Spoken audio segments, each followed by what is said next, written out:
Ještě velký schod. Ještě chvilku. Matko.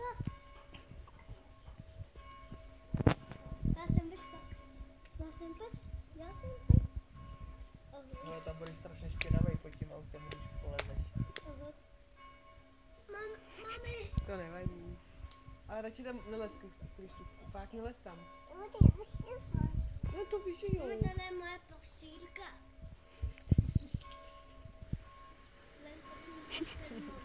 To jo, aby jsme na tebe nezapomněli, až budeme vyjíždět.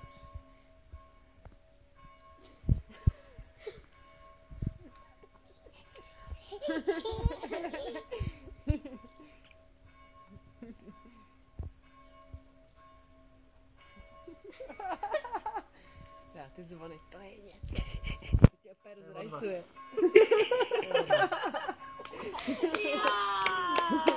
Jo, náročný tanec. Já.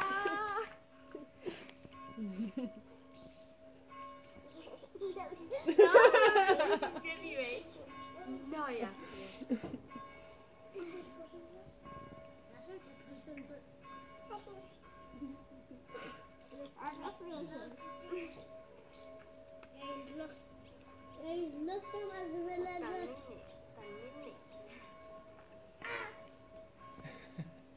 Ještě kouše.